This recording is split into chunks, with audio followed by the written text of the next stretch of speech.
የሰላማዊ ሰልፍ ጥሪ ህወሓትን አስበረገገው በአዲስ አበባ አፋኙ ስርዓትን የሚቃወም በተጋሩ የተከናወነ ህወሓትን በቃ የሚል ሰላማዊ ሰልፍ ተከናውኗል ኣብ ትግራይ አንጸላሊ ዘሎ ናይ ስጋት ደመና ክቅንጠጥ ፌደራል መንግስት ይኹን ዓለም ለኸ ማሕበረሰብ በዚ መዳይዚ ዘሎም ሓላፍነት ክዋጽኡ ንምጽዋዕ ዝተገበረ ሰልፍ እዩ አሁን ህወሓት የስለንቦና ጦርነት ተከፍቶብኛል በጠመንጃ አዳፍነዋለው እያለም ይገኛል ማስጠንቀቂያዎችንም ጨምሮ ሰጥቷል አዲስ አበባ ለሚኖሩ የትግራይ ተወላጆች የሚገለጽ ጥሪ ነው ይህ ሰልፍ ተጋሩ እንደ ብሔር እንድንጸንት የተሰረ ሰልፍ ስለሆነ ማንም ትግራዋይ በሰልፉ ባለ መቀላቀል እንዲያወግዘው ጥሪያችን ማስተላለፍ እንፈልጋለን አፋኙ ስርዓት አፈናቃዩ ፓርቲ አሳዳጁን የህወሓት ወታደር ፈርተው የተሰደዱ ንጹሃን እምቢ ወያኔ አንጨቁንም ብለውታል ህወሓት ያው ከባለፈው ስህተቱ ማይማር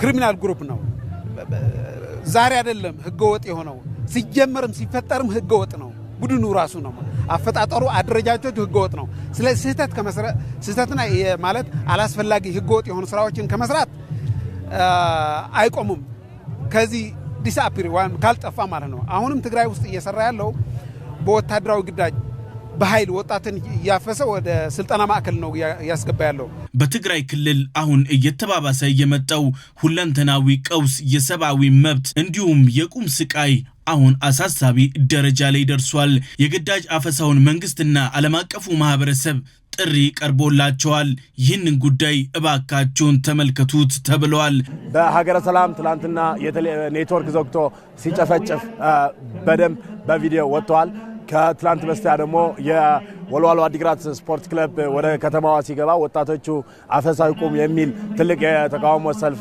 በቪዲዮ አይተው ይሆናልና አሁን ደግሞ የሱ አንድ አካል የሆነው ዛሬ በአዲስ አበባ ከተማ በመስቀል አደባባይ ተገኝተን የፌደራል መንግስት ግዴታው እንዲወጣ እየጠየቅን ነው ያለነው በሰቆቃና በጭንቀት ያሉ ትግራውያን ይቁምልን እያሉ የሚገኛሉ አፈሳ ይቁም ሰላም ይስፈን ጦርነት ይብቃ የሚል የሰላማዊ ሰልፉ መሪ ቃሎች ሆነዋል በአዲስ አበባ በመስቀል አደባባይ ታላቅ ሰላማዊ ሰልፍ ተከናውኗል ተጋሮች ያስተላለፉት መልእክት እጅግ ልብ የሚሰብር ነበር ጦርነት ይበቃናል የትግራይ ህዝብ ካለፈው ጦርነት ጠባሳ እስካሁን አልዳነም በቃን የሚልም ነበር አዲስ ጦርነት እንዳይቀሰቀስ የፕሪቶሪያው ስምምነት ሙሉ በሙሉ ይከበርልን የሚሉ ጥያቄዎችም ተነስተዋል የወጣቶች አፈሳና ሽያጭ ይቁም የትግራይ ወጣቶች ሀገርን አልሚ እንጂ አስተማሪዎች እንጂ ተተኪዎች እንጂ እኛ ባላወቅነው እኛ ምንም ዕውቅና ፍላጎት በሌለን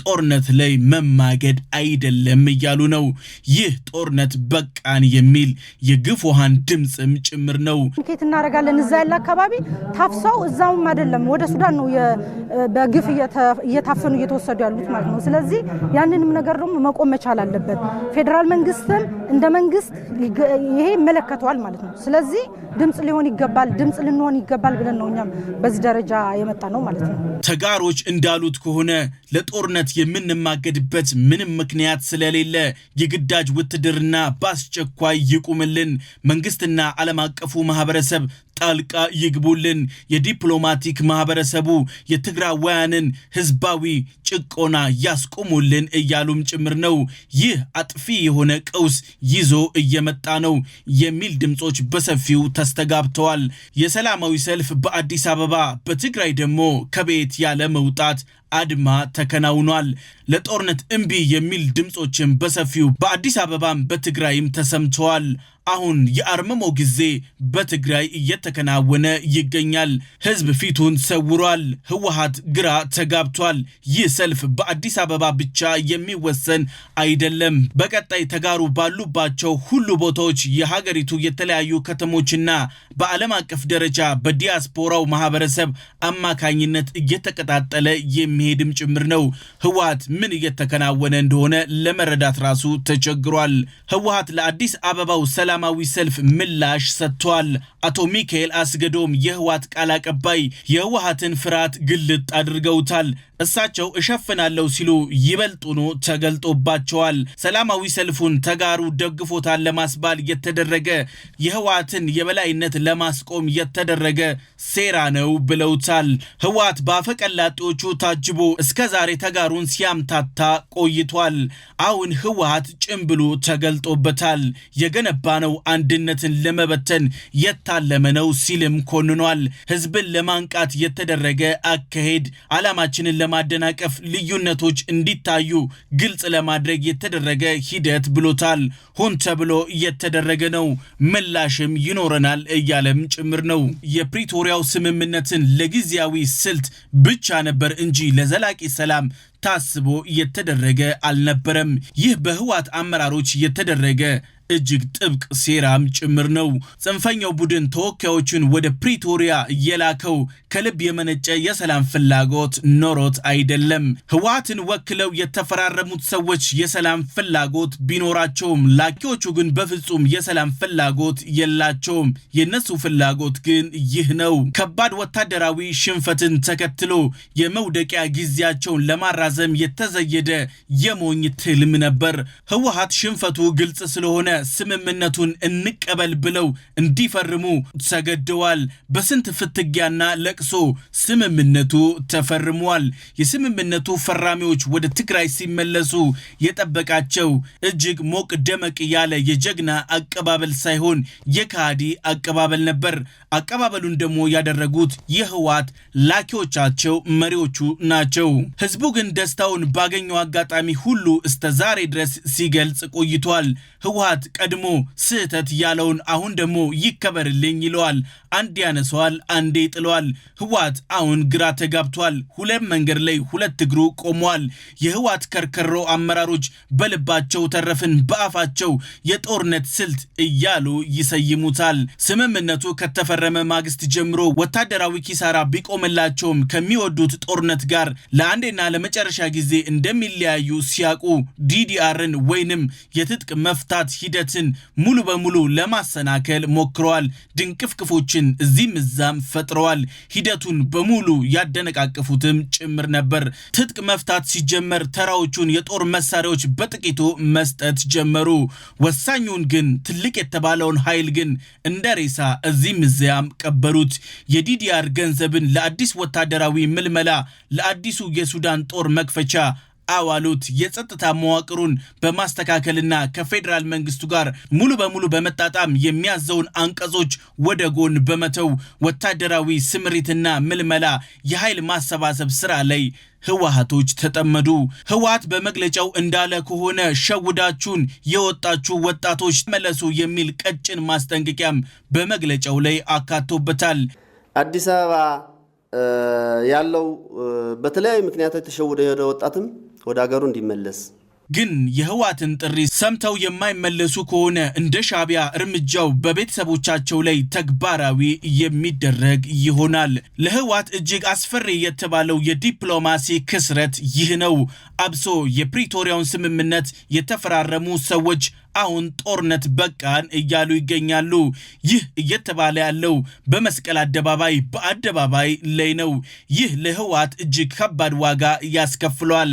ከዚህ ቀደም በድብቅና በግልጽ ወሬዎች ብቻ ሲነገሩ የነበሩት የጭቆና በትሮች በግዳጅ ወጣቶችን ማፈስ፣ አስገዳጅ ስንቅ አዘጋጁልኝ የሚል ትዕዛዝ እናቶችን ማስጨነቁ፣ ወታደራዊ ባጀት ለማግኘት ባለሀብቶች አንጡ ያለ መጭመቁ፣ በየጊዜው የሚጣሉ ወታደራዊ መዋጮች በግድ ግብር ክፈሉ የሚል አስገዳጅ ህጎች አሁን በትግራይ ተግባራዊ እየሆኑ ይገኛሉ።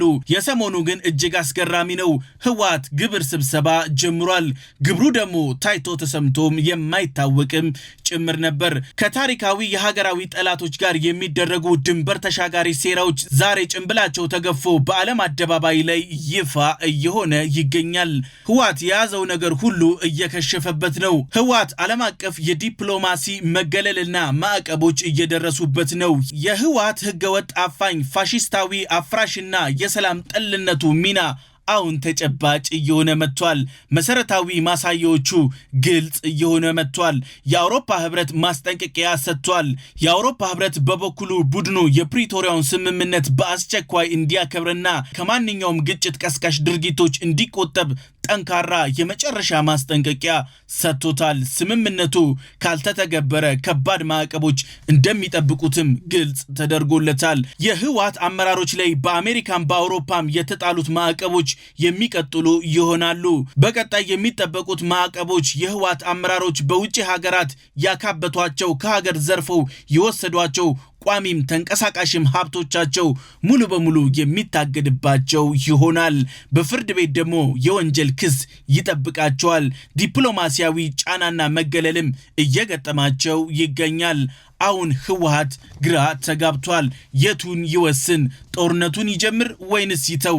ይህ በህወሓት አመራሮች ዘንድ መጨረሻ እየተባለ ነው። እንታገላለን እስከ ሞት እያሉም ጭምር ነው። በዓለም አቀፉ ማህበረሰብ እንደ ትልቅ ስጋት እየታዩ ያሉ ጉዳዮች እነዚህ ናቸው።